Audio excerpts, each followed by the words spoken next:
Hi friends, welcome to Saritha's vlog. எல்லோரும் எப்படி இருக்கீங்க? நல்லா இருக்கீங்களா? சிறகடிக்க ஆசையில் பார்த்தீங்கன்னா, இப்போ நம்ம முத்து செல்வத்தை கூப்பிட்டுக்கிட்டு போயிட்டு சயின்ஸில் கார் வாங்க போயிட்டார். மீனா சொன்னாங்கல்ல, கார் இன்னொன்று வாங்கி வாடகைக்கு விடணும்னு, அதுக்காக போயிட்டார். அந்த 2 லட்சம் பணத்தை வேஸ்ட் ஆக்காமல் கார் வாங்கிடலான்னு அங்கே போய் பார்க்குறாரு. கார் ஷோரூமில் போய் பார்க்குறாரு. பார்த்துக்கிட்டு இருக்கும்போது ஒரு ரெட் கலரில் ஒரு காரு, ஒரு ஒயிட் கலர் கார் இருக்குது. ரெண்டுமே நல்லா இருக்குது, கண்டிஷன் நல்லா இருக்குதுன்னு பார்த்துட்ருக்காங்க. அவருக்கு ஏற்கனவே ஒயிட் கலர் காரு அதே மாடல் வச்சுருக்காரு. அதனால் ரெட் கலர் காரை வாங்கிக்கலாம் அப்படின்னு சொல்லிட்டு அவருக்கு ஆசைப்பட்றாரு முத்து. உடனே என்னன்னாக்கா, இந்த 2 கலரில் எதை வாங்கலாம் அப்படின்னு சொல்லிட்டு பேசிகிட்டு இருக்கும்போது, சரி நம்ம மீனா கிட்ட கேட்கலாம். மீனா தானே கார் வாங்க சொன்னால், மீனாவை வர வச்சு எந்த கார் வேணுமோ செலக்ட் பண்ணிக்கலான்னு ஃபோன் பண்ணுறாரு. மீனாவுக்கு ஃபோன் பண்ண உடனே மீனா வராங்க. வந்துட்டு பார்க்குறாங்க. காரை பார்த்துட்டு நல்லா தாங்க இருக்குது, சிகப்பு காரும் நல்லா தான் இருக்குது, 2 காருமே நல்லா தான் இருக்குது அப்படின்னோடனே, எதை வாங்கலாம் அப்படின்னு சொன்னோன்னே, இப்போ கார் வாங்கணுமாங்க அப்படின்னு கேட்குறாங்க. உடனே, என்ன நீ தானே சொன்ன கார் வாங்க சொல்லி, இப்போ என்னென்னா கார் வாங்கணுமான்னு கேட்குற அப்படின்னோடனே, அது இல்லைங்க, வீட்டில் அத்தையும் மாமாவும் பேசலைல, நம்ம இப்போ கார் வாங்கிட்டு போனாக்கா அவங்களுக்கு சந்தோஷமாகவே இருக்க மாட்டாங்க. இப்போ நம்ம சோகமாக இருக்கோம், இவங்க காரெலாம் வாங்கி சந்தோஷமாக இருக்காங்கன்னு வேறு ஃபீல் பண்ணுவாங்க. வீட்டில் பழைய நிலைமைக்கு வரட்டும், அதுக்கப்புறம் கார் வாங்கிக்கலாம் அப்படின்னு சொன்னோன்னா முத்துக்கு டென்ஷன் ஆகிடுறாரு. முத்து சொல்கிறாரு, மீனா, அப்பாவும் அம்மாவும் சண்டை போட்டதுக்கு நம்ம காரணம் கிடையாது. அவங்க புருஷன் பொண்டாட்டி சண்டை போட்டுக்கிட்டாங்க. அவங்க சீக்கிரமே அவங்க சரியாயிடுவாங்க. அதுக்காக நம்ம நம்ம வேலையை பார்க்காம இருக்க முடியாது. நம்ம சம்பாதிக்கணும்ல. மனோஜ் அவன் வேலையை அவன் பார்த்துட்டு தானே இருக்கான். அவங்க வேலையை பார்த்துட்டு தானே இருக்காங்க. நீ மட்டும் எதுக்கு இப்படியே யோசிச்சுக்கிட்டு இருக்க அப்படின்னோன்னா, இல்லைங்க, இப்போ கார் வாங்கினாக்கா மாமாவும் சந்தோஷப்பட மாட்டார், அத்தையும் சந்தோஷப்பட மாட்டாங்க. என்றைக்கு தான் அத்தை சந்தோஷப்பட்டிருக்காங்க? இவங்க நல்லா இருக்கிறத பார்த்தா அவங்க என்றைக்கு சந்தோஷப்பட்டிருக்காங்க? மீனா இப்படி சொல்கிறாங்களா? உடனே சரி ஓகே, இப்போ உனக்கு அப்பாவும் அம்மாவும் பேசுனாக்கா ஓகே, அதுக்கப்புறம் கார் வாங்கலாம் அப்படி தானே அப்படின்னோடனே, ஆமாம் அப்படி சொன்னோன்னா, சரி நீ கிளம்பு அப்படின்னு மீனாவை அனுப்பி விட்டுறாரு. இவர் என்ன பண்ணுறாரு, செல்வத்துக்கிட்ட, எங்கள் அப்பாவும் எங்கள் அம்மாவும் பேசணும்னா அதுக்கு ஒரு ஆளை கூட்டுரு வந்தால் தான் நடக்கும் அந்த காரியம். நீ போயிட்டு இந்த காரை யார்ட்டையும் கொடுத்துட வேணான்னு சொல்லு அப்படின்னு செல்வத்துக்கிட்ட சொல்லிவிட்டு இவர் கிளம்பிட்டார். இந்த பக்கம் பார்த்திங்கன்னா, நம்ம விஜயாவும் பார்வதி வீட்டுக்கு வந்திருக்காங்க. விஜயா காலிங் பெல் அழுத்தினோன்னா பார்வதி போய் கதவை திறக்கிறாங்க. கதவை திறந்த உடனே அந்த விஜயா அப்படியே நவரு அந்தாண்ட அப்படின்னு, அவங்க வீடு தான் இது, பார்வதி வீடு தான். அவங்கள பிடிச்சி தள்ளி விட்டுட்டு வேகுன்னு பேகை தூக்கி எரிஞ்சிட்டு சோபாவில் அப்படி உட்காடுறாங்க. அவ்வளோ கடுப்பு யார் மேலே? ஸ்ருதி மேலே. வந்த உடனே இதை மாதிரி சொல்கிறாங்க. என்னாச்சுன்னு பார்வதி கேட்குறாங்க. இதை மாதிரி ஸ்ருதி ரொம்ப ஓவராக ஆடுறா, மீனாவுக்கு சப்போர்ட் பண்ணி பேசுகிறா, மீனாக்கிட்ட நான் போய் மன்னிப்பு கேட்கணுமா, இதெல்லாம் என்கிட்ட சொல்லிக்கிட்டு இருக்கா. உங்கள் நகையை நீங்கள் கொடுக்க வேண்டியது தானே, எதுக்கு மீனாவோட நகையை எடுத்தீங்கிற மாதிரி மாற்றி என்னை கேள்வி கேட்குறா, என்னை ரொம்ப கடுப்பு ஏற்றுறா அந்த பணக்கார பைத்தியம் அப்படிங்கிறாங்க. நீ தானே தலைமையில் தூக்கி வச்சுக்கிட்டு ஆடுவியே, ஸ்ருதின்னு ஸ்ருதியையும் அவங்க அம்மாவையும் தலைமையில் தூக்கி வச்சுக்கிட்டு ஆடுவேன், இப்போ என்னன்னாக்கா இப்படி சொல்கிறியே அப்படின்னு கேட்குறாங்க. அதெல்லாம் நான் வந்த உடனே அவளை வைக்க வேண்டிய இடத்துல வச்சுருக்கணும், அவளுக்கு ஓவராக இடம் கொடுத்துட்டேன். ரோகிணி எவ்வளோ கோடீஸ்வரம் வீட்டு பொண்ணு, மலேசியாவில் பிறந்து வளர்ந்த பொண்ணு, அவள் பாரு எவ்வளோ மதிப்பு மரியாதை எனக்கு கொடுக்குறா. இவள் என்னன்னாக்கா மீனாவுக்கு சப்போர்ட் பண்ணிக்கிட்டு, இந்த முத்து தான் எப்போ பார்த்தாலும் என் பேச்சை இது பண்ணி பேசுவான்னா, இப்போ இவ ஆரம்பிச்சிட்டா ஸ்ருதி அப்படின்னு சொல்லி இவங்க சொல்கிறாங்க. இப்போ அதுக்கு என்ன பண்ண போகிற அப்படின்னு கேட்டவுடனே, இல்லை, அந்த ஸ்ருதியை வைக்க வேண்டிய இடத்துல வைக்கணும், அவளை இப்படியே விட்டோம்னாக்கா அவள் இன்னொன்று ரொம்ப பேச ஆரம்பிச்சிருவா, அதனால் அவளை கொஞ்சம் அடக்கி வைக்கணும், அதுக்கு ஏதாவது ஐடியா பண்ணணும் அப்படின்னு சொல்லி பிளான் போட்டுக்கிட்டு இருக்காங்க. அந்த நேரம் அந்த சாமியார் ஃபோன் பண்ணுறாரு. ஃபோன் பண்ணி, நான் கொடுத்த எலுமிச்சம்பழம் எப்படி வேலை பார்த்துச்சின்னு கேட்குறாரு பார்வதிக்கிட்ட. உடனே ஸ்பீக்கரில் வைக்கிறாங்க. ஆமாம், ரொம்ப சூப்பராக வேலை பார்த்துச்சு, நல்லாவும் பிரித்து விட்டார், முதல்ல ஃபோனை கட் பண்ணி வை முதல்ல அப்படின்னு சொல்லி திட்டுறாங்க. சாமி, நான் அப்புறமே உங்ககிட்ட பேசுகிறேன் அப்படின்னு சொல்லிட்டு பார்வதி, எதுக்கு சாமியாரை போய் திட்டுற, அவர் எவ்வளோ சக்தி வாய்ந்த சாமியார் தெரியுமா அப்படின்னா, ஆமாம், நல்லா இருந்த குடும்பத்தை பிரித்து விட்டுட்டாரு, என்னையும் என் புருஷனையும் பிரித்து விட்டுட்டாரு, இதில் இன்னொரு எலுமிச்சம்பழம் வேறு இவர் மந்திரிச்சு கொடுக்குறாராம் அப்படிங்கிறாங்களா. இவங்க கதை எப்படி இருக்கா, அங்கே முத்து கதை அப்படி இருக்கா. இங்கே நம்ம ஸ்ருதி என்ன பண்ணுறாங்க, டப்பிங் பேசிகிட்டு இருக்காங்க ஸ்டூடியோவில். பேசிகிட்டு இருக்கும்போது ஒரு சீனு, அந்த சீரியலில் ஒரு பொண்ணுக்கு குழந்த பிறக்குது. அந்த சீனை ரொம்ப எமோஷ்னலாக இருக்கும், நீ அதை பார்த்துட்டு பேசுன்னு சொல்லி அந்த டைரக்டர் அந்த சீனை போட்டு காட்டுறாரு. அதை பார்க்குறாங்க. பார்க்கும்போதே இவங்களுக்கு ரொம்ப பயமாக இருக்கிற மாதிரி இருக்குது. பிரசவம் நடக்கிறப்ப அவங்க ரொம்ப வலி தாங்க முடியாமல் கத்துற மாதிரி ஒரு சீனு. அந்த சீனை நீங்கள் பேசணும் பார்த்துக்கோங்க அப்படி சொன்னோடனே இவங்க அதை பார்த்துட்டு அதே மாதிரியே பேசிடுறாங்க. ஆனாலும் ஸ்ருதிக்கு வந்து மனசு ரொம்ப பயமாயிடுச்சு. பிரசவம் ஆகும்போது இப்படி தான் வலிக்கும் போல் இருக்குது, இவ்வளோ கஷ்டப்பட்டு தான் ஒவ்வொரு குழந்தையும் பெற்று எடுக்கிறாங்களா அப்படின்னு சொல்லிட்டு டேக் முடிஞ்சதுக்கப்புறம் வெளியில் வந்துடுறாங்க. வெளியில் வந்தோடனே அப்போ டைரக்டர் கேட்குறாரு, என்னம்மா ஆச்சு, ரொம்ப டல்லாக இருக்கீங்க அப்படின்னோடனே, இல்லை ஒன்றும் இல்லை அப்படி சொல்லிவிட்டு, சீரியலில் பார்க்கும்போதே இவ்வளோ பயமாக இருக்குது, நிஜத்தில் பிரசவம் ஆனால் எப்படி இருக்கும் அப்படின்னு யோசிச்சுட்டு அங்கேருந்து வந்து என்ன பண்ணுறாங்க, டக்குன்னு ஃபோன் பண்ணி அவங்க அம்மாக்கிட்ட பேசுகிறாங்க. நீ வந்துட்டு நான் உனக்கு குழந்தையா பிறக்கும்போது நீ எவ்வளோ கஷ்டப்பட்டிருப்ப, உனக்கு எவ்வளோ வலிச்சிருக்கும், அவ்வளோ கஷ்டப்பட்டு தான் ஒவ்வொரு குழந்தையும் பெற்று எடுப்பாங்களா அப்படின்னு சொல்லி கேட்டுக்கிட்டு இருக்காங்க.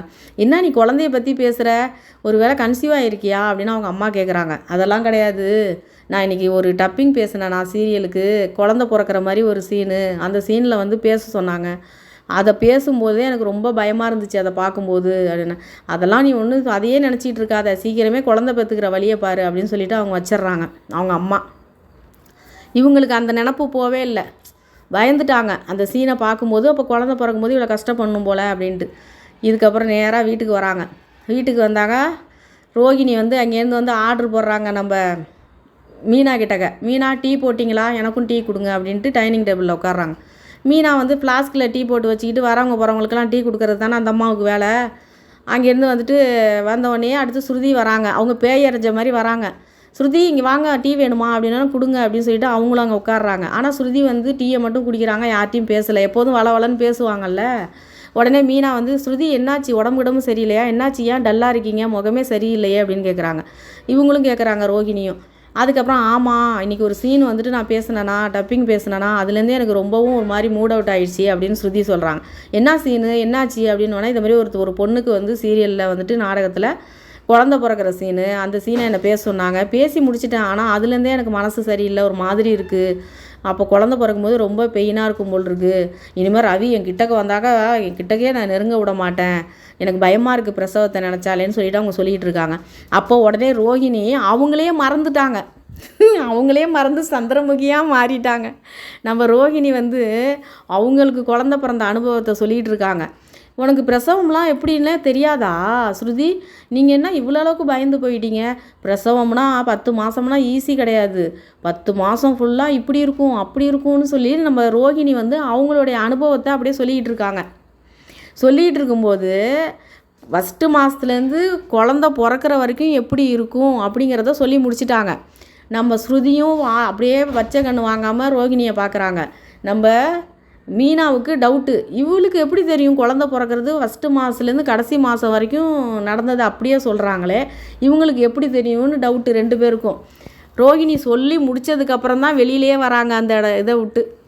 சொல்லி முடித்ததுக்கப்புறம் ஐயோ நம்மளை அறியாமல் இவ்வளோ விஷயத்தையும் சொல்லிட்டோமே அப்படின்னு சொல்லி முடித்ததுக்கப்புறம் தான் வெளியில் வராங்க.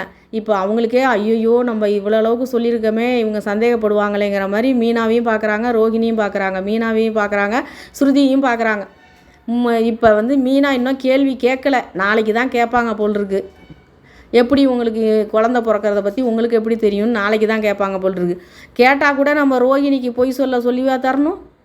ரொம்ப ரோகிணி எப்படியெல்லாம் சமாளித்து சொல்லுவாங்க பாருங்கள் நாளைக்கு. இன்றைக்கி வந்து அப்படியே மீனாவுக்கு அதிர்ச்சியாக இருக்குது, இவங்களுக்கு ரோகிணிக்கு எப்படி தெரியும் குழந்த பிறக்கிறத பற்றி இவ்வளோ விவரமாக சொல்கிறாங்களே, அப்படியே எப்படி சொல்கிறாங்கங்கிறீங்க. ஃபஸ்ட்டு மாதம் இப்படி இருக்கும், 2வது மாதம் இப்படி இருக்கும், 5 மாதத்தில் இப்படி இருக்கும், 8 மாதத்தில் இப்படி இருக்கும், அப்புறம் குழந்த பிறந்தோன்னா மறுபிறவி எடுத்த மாதிரி நம்ம உணர்வோம் அப்படின்னு சொல்லி முடிக்கிறாங்க கதையை. அதான் சொல்கிறாங்கல்ல, என்னதான் இருந்தாலும் நம்ம என்னதான் நடித்தாலும் அந்த உண்மைன்னு ஒன்று வரும் பொழுது நம்மளை அறியாமல் நம்ம வாயில் சில விஷயங்களை உளறிடுவோம். அதுதான் ரியாலிட்டி. அதை ரோகிணி வந்து இன்றைக்கி வந்து உளறிட்டாங்க. இப்போ நாளைக்கு எப்படி சமாளிக்க போகிறாங்கங்கிறது தெரில. சமாளிக்கிறதுக்கு சொல்லித்தரவா வேணும் அவங்களுக்கு. இதோட இருக்குங்க சிறகடிக்க ஆசை.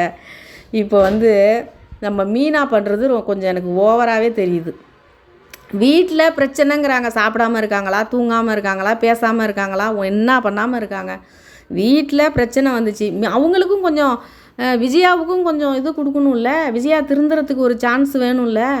இப்போ அண்ணாமலை அதுக்கு தான் பேசாமல் இருக்கார். அவங்க தப்பு அவங்க உணரணும், பேசாமல் இருந்தால் தான் அதை அவள் உணருவான்னு சொல்லிட்டு தான் அவர் இப்போ அண்ணாமலை பேசாமல் இருக்கார். ஆனால் இந்த மீனா வாயை வச்சுக்கிட்டு சும்மா இல்லாமல் ரோகிணியை கூப்பிட்டுக்கிட்டு ஸ்ருதியை கூப்பிட்டுக்கிட்டு போய் பேசி திட்டு வாங்கிட்டு வந்தாங்களா, அதோட சும்மா இல்லை. முத்து அவரோட வேலையை அவர் பார்க்க போகிறாரு. அவர் கார் வாங்க போகிறாரு. அவர் வாழ்க்கையில் ஒரு படி முன்னே போகலான்ட்டு அவர் ஏதோ ஐடியா பண்ணுறாரு. வாங்க சொன்னதே மீனா தான். இப்போ போய் அதையும் தடங்கல் பண்ணிட்டு வந்திருக்காங்க. அதெல்லாம் இப்போதைக்கு வேணாம் அப்படின்ட்டு. நீங்கள் என்ன பண்ணாலும், நீங்கள் எவ்வளோ உயரத்துக்கு போனாலும் சரி, எவ்வளோ கீழே போனாலும் விஜயா வந்து உங்களை பார்த்து எதுவுமே சந்தோஷப்பட போகிறதும் கிடையாது. நீங்கள் கெட்டு போனால், மீனா கெட்டு போனால் சந்தோஷப்படுறது விஜயாவாக தான் இருக்கும். அப்படிப்பட்ட சூழ்நிலையில் இருக்காங்க மீனா. இது தேவையா இவங்களுக்கு?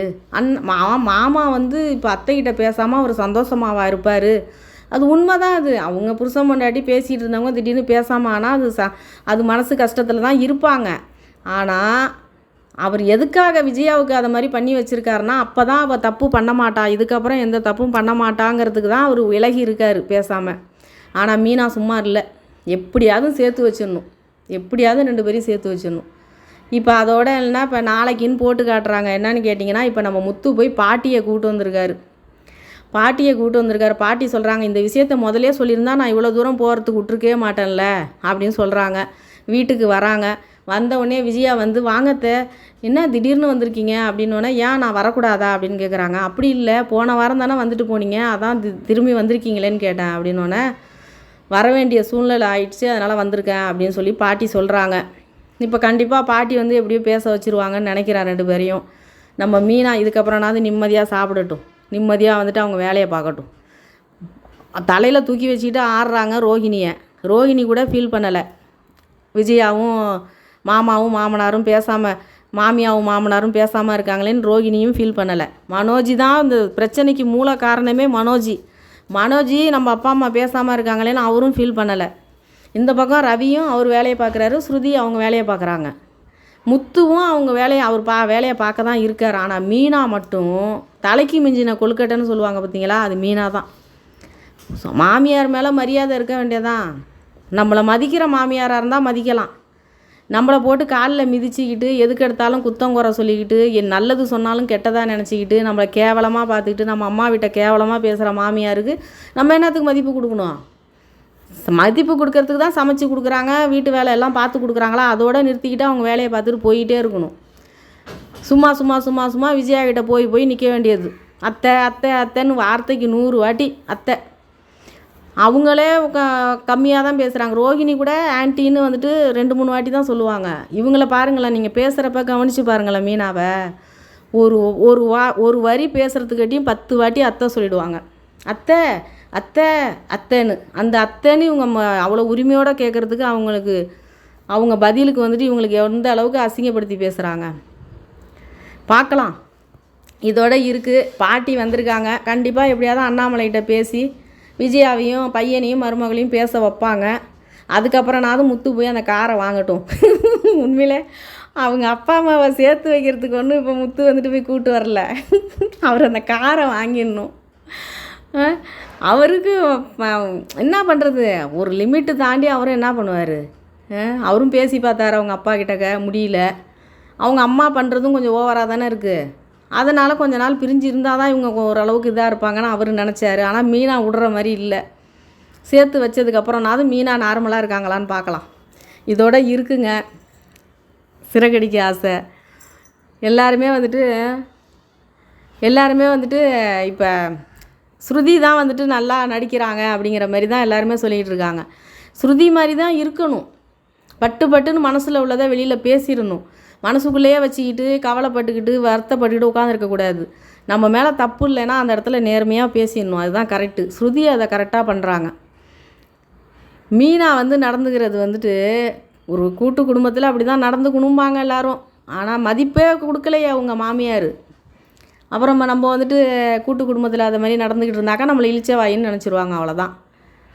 பார்க்கலாம் என்ன நடக்குதுன்னு. உங்களோட கருத்தையும் தெரியப்படுத்துங்க.